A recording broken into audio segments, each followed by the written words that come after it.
Morning, अस्सलाम वालेकुम, नमस्ते, आदाब, सत श्री अकाल, welcome back to my channel.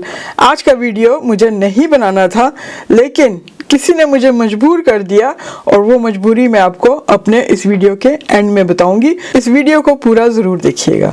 तो जनाब बढ़ते हैं आगे। मुझे कुछ अपडेट्स मिले हैं कि इन्होंने ड्राइवर कहाँ से लेके आने हैं और कितने टाइम के लिए लेके आने हैं। और क्राइसिस इतने बढ़ गए हैं इस मुल्क में कि हर तरफ ये चीज़ अफेक्ट हो रही है क्योंकि डिलीवरीज नहीं आ रही हैं। मैंने कुछ आर्टिकल्स लिए हैं द टाइम से, द टाइम न्यूज़पेपर से। चलिए हम सब मिल के इन आर्टिकल्स को देखते हैं। सबसे पहला आर्टिकल ये देखें क्या कह रहा है। Plea to give HGV drivers visas at doctors run out of flu jabs. अब इसका मतलब ये है कि फ्लू जैब्स भी डिलीवर नहीं हो रहे क्योंकि लॉरी ड्राइवर्स नहीं हैं, अवेलेबल नहीं है। इसका मतलब ये है कि लोग तरले कर रहे हैं कि यार जल्दी से लॉरी ड्राइवर्स को वीज़ा दो।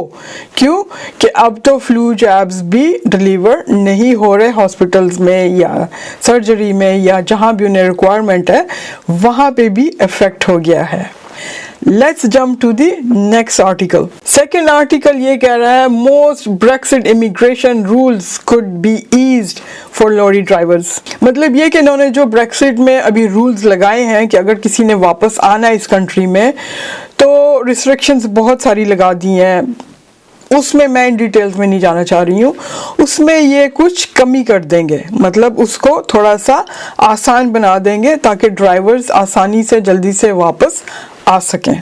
Why is there a shortage of lorry drivers? The UK's fuel crisis explain. अच्छा, अब ये जो आर्टिकल है ये बता रहा है कि यूके में शॉर्टेज क्यों हो गई है क्योंकि ब्रेक्सिट में ड्राइवर्स निकल गए हैं और जो इंग्लिश ड्राइवर्स पहले थे कंपनीज ने उन्हें निकाल दिया था क्योंकि वो बहुत हाई पे ले रहे थे, for example 15 hours and above. लेकिन जब ये रोमानियन और पोलिश ड्राइवर्स आए थे तो यूके गवर्नमेंट ने उन्हें मिनिमम वेजेस पे रखा था। उस टाइम पे मिनिमम वेजेस 5 पाउंड 6 पाउंड थे, तो यूके वालों को वो वाली लेबर सस्ती पड़ रही थी। तो अब जब ये लोग वापस चले गए हैं तो ऑब्वियसली इंग्लिश ड्राइवर्स हैं नहीं। और इस आर्टिकल में ये भी लिखा गया है कि जब से कोरोना वायरस आई 2-3 दफ़ा तो लॉकडाउन हो गया था, शटडाउन हो गया, तो जिन ड्राइवर के टेस्ट बुक थे वो भी कैंसिल हो गए। और फिर कोरोना वायरस की वजह से इन्होंने, अगर दिन में ये लोग 100 एप्लीकेशंस अप्रूव करते थे तो इन्होंने ओनली 10 to 15 एप्लीकेशंस लेनी शुरू कर दी, which affected the most. Next article ये कह रहा है why give visa to artist but not HGV drivers. बहुत वैलिड पॉइंट है क्योंकि आर्टिस्ट को वीजे दे के यहाँ पे बुलाया जा रहा है, तो जहाँ पे क्राइसिस है वहाँ पे वीजाज क्यों इशू नहीं हो रहे। This is the question in this article. बहुत अच्छा क्वेश्चन है, I like this question. One supermarket chief executive said that the government needed to stop dicking about and expand its plan to bring in 5,000 drivers from Europe for a 3-month period.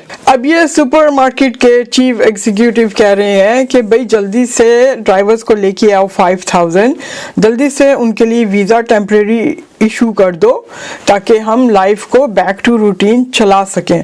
अब इस article में साफ जाहिर है कि request क्या हो रही है कि यूरोप से ड्राइवर्स जल्दी से लेके आओ। आप समझ रहे हैं मेरी बात को कि they are just closing the circle to Europe. Lorry drivers will be allowed longer hours until early next year. अब इसमें यह कहा जा रहा है क्योंकि आपके 90 आवर्स होते हैं फॉर 2 वीक्स। ये आर्टिकल ये एक्सप्लेन कर रहा है कि आपको ज्यादा आवर्स काम करने के लिए दिए जाएंगे, मतलब मोर इनकम, मोर पैसा। Britain is not an attractive destination for HGV drivers from the EU. European country के ड्राइवर्स के लिए यूके कोई बेस्ट प्लेस नहीं है, या आप कह सकते हैं कि उनके लिए ये फेवरेट प्लेस नहीं है वापस आके काम करने के लिए। एक साइड में लोग ये शोर डाल रहे हैं कि यूरोप से ड्राइवर्स मंगवाओ और यूरोपियन कंट्री वाले जो ड्राइवर्स हैं वो वापस नहीं आना चाह रहे in sense they are not interested. कुछ कंडीशंस तो वो लगाएंगे, खाली पीली तो वो आएंगे नहीं। अभी तो उनका ये वक्त है लोहा मनवाने का, तो ऑब्वियसली वो अपने कंडीशंस भी लगाएंगे। लेकिन लेट्स वेट एंड सी कि डिसीजन गवर्नमेंट कब लेती है, और जब तक फुल डिसीजन नहीं हो जाता तब तक हम कुछ नहीं, assumptions भी नहीं कर सकते कि क्या होने जा रहा है।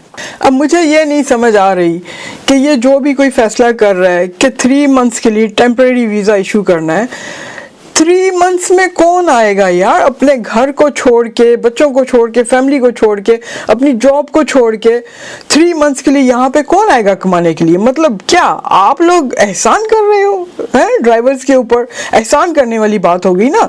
मेरा पर्सनल ओपिनियन ये है कि इन लोगों को लॉन्ग टर्म का सोचना चाहिए। क्यों? कि क्या 3 मंथ्स के बाद ये प्रॉब्लम रिजॉल्व हो जाएगी? Obviously not. It's a long term problem, it's a long term issue. तो उसके लिए इन्हें क्या करना चाहिए कि सोचना चाहिए कि एटलीस्ट अगर 4 इयर्स का ये लोग रेजिडेंस वीजा नहीं दे सकते तो एटलीस्ट ये लोग 1 ईयर का रेजिडेंस वीजा तो दे दें, फिर उसको जब वो एक्सपायर हो फिर रिन्यू कर दें, फिर रिक्वायरमेंट हो उसको फिर रिन्यू कर दें। But 3 months does not make a sense to me. मतलब कौन आएगा यार 3 मंथ्स काम करने के लिए?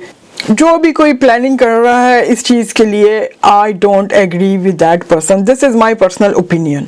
जब ये लोग यूरोपियन कंट्रीज़ में पार्टिसिपेट हुए थे उसी वक्त मैंने कह दिया था कि ये गलत फैसला है। क्यों? कि अगर एक गिलास फुल ऑफ वाटर है और आप उसमें मज़ीद पानी डालते जाओगे तो क्या होगा? Obviously it will start pouring out। और फिर जब यहाँ पे यही कुछ हुआ, जब यूरोपियन कंट्री वाले आ गए तो यहाँ पे बहुत ज़्यादा इश्यूज उठना शुरू हो गए, बहुत ज़्यादा इकोनॉमिकल इश्यूज होना शुरू हो गए और यूके की बहुत ज़्यादा इकोनॉमी गिरनी शुरू हो गई। सबसे पहले तो जो इंग्लिश लेबर थी वो सैलरी बहुत हाई लेती थी यहाँ पे। इन्होंने यूरोपियन लेबर को बुला के, इंग्लिश लेबर जो है वो लाइक 15 पाउंड एंड अबव लेती थी, इन्होंने यूरोपियन कंट्री के लोगों को बुला के मिनिमम वेजेस के ऊपर रखना शुरू कर दिया, जो कि at that time it was 5 pound 6 pound. तो जो इंग्लिश लेबर थी इन्होंने उनको रिडंडेंसी दे के निकालना शुरू कर दिया। उस लेबर में इंजीनियरिंग वाले भी आ जाते थे, बिल्डर्स भी आ जाते थे, मतलब हर फील्ड पे इफेक्ट हुआ था। मैं ये कहूँगी कि इन्होंने अपने पाँव पे खुद से कुल्हाड़ी मारी थी। अब जाहिर है सिचुएशन ऐसी आ गई है कि हर सेक्टर इज अफेक्टेड और जो मेन इशू है वो लॉरी ड्राइवर्स का निकला है कि उनकी वजह से हर सेक्टर इफेक्ट हो रहा है। But no, I don't agree with this.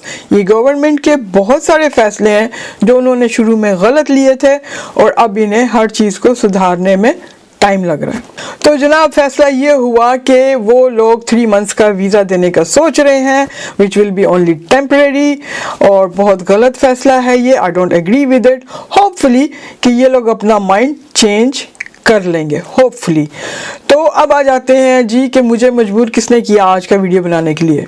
देखें, मैं कोई न्यूज़ रिपोर्टर नहीं हूँ, मैं कोई इमिग्रेशन ऑफिसर नहीं हूँ, मैं कोई एक्सपर्ट नहीं हूँ। Okay, I am just a normal person. अब आप सब ने मुझे बहुत गलत कॉन्सेप्ट पे लेना शुरू कर दिया, आप सब ने मुझसे बहुत सारी उम्मीदें वाबस्ता लगानी शुरू कर दी और बहुत सारे क्वेश्चंस आना शुरू हो गए कि हम कैसे आए। एक मुझे क्वेश्चन ये आया कि मेरे पास मोटर बाइक का लाइसेंस है, आप मुझे बताएं कि मैं यूके में कैसे आ सकता हूँ। This is not my field. आपने यूके में कैसे आना है मुझे नहीं पता। मैं इमिग्रेशन ऑफिसर नहीं हूँ, मैं आपको उसके ऊपर बिल्कुल एडवाइस नहीं कर सकती हूँ। हाँ, मैं आपको गाइड ज़रूर कर सकती हूँ। मुझे जो जहाँ से इंफॉर्मेशन नॉलेज मिलेगी मैं आपको वो पास करती रहा करूँगी। लेकिन please don't send me irrelevant questions. एक क्वेश्चन मुझे आज सुबह डायरेक्ट आया, ना उन्होंने सलाम ली ना उन्होंने दुआ ली, सीधा डायरेक्ट क्वेश्चन उन्होंने ये किया, आर यू इमिग्रेशन ऑफिसर? मैंने कहा नो आई एम नॉट। तो उन्होंने कहा तो फिर आपने लॉरी ड्राइवर्स के ऊपर इमिग्रेशन की वीडियो कैसे बनाई? मैंने कहा बनाई इमिग्रेशन की वीडियो, मैंने कहा इमिग्रेशन के बारे में कोई बात की। इट्स ए जनरल न्यूज़ जो मैंने आपके साथ शेयर किया, वही सारी दुनिया में, वर्ल्ड में वही सब कुछ सुनाया जा रहा है। मैंने कुछ नया तो नहीं बोला आपके लिए। I am just a lorry driver, उससे ज़्यादा मैं कुछ नहीं हूँ। और मेरा शौक़ है वीडियोस बनाने का, मैं वीडियोस बना के ले आती हूँ। और आप सबका बहुत बहुत शुक्रिया कि आप सब ने पसंद किया मेरे वीडियोस को। और बस मैं इतना ही कहूँगी कि इसी तरह से मुझे इनकरेज करते रहें, मुझे सपोर्ट करते रहें, मुझे अपनी दुआओं में याद रखें। मैं मिलती हूँ आपको अपने नेक्स्ट वीडियो में। Till next time, you look after yourself. अल्लाह हाफिज़।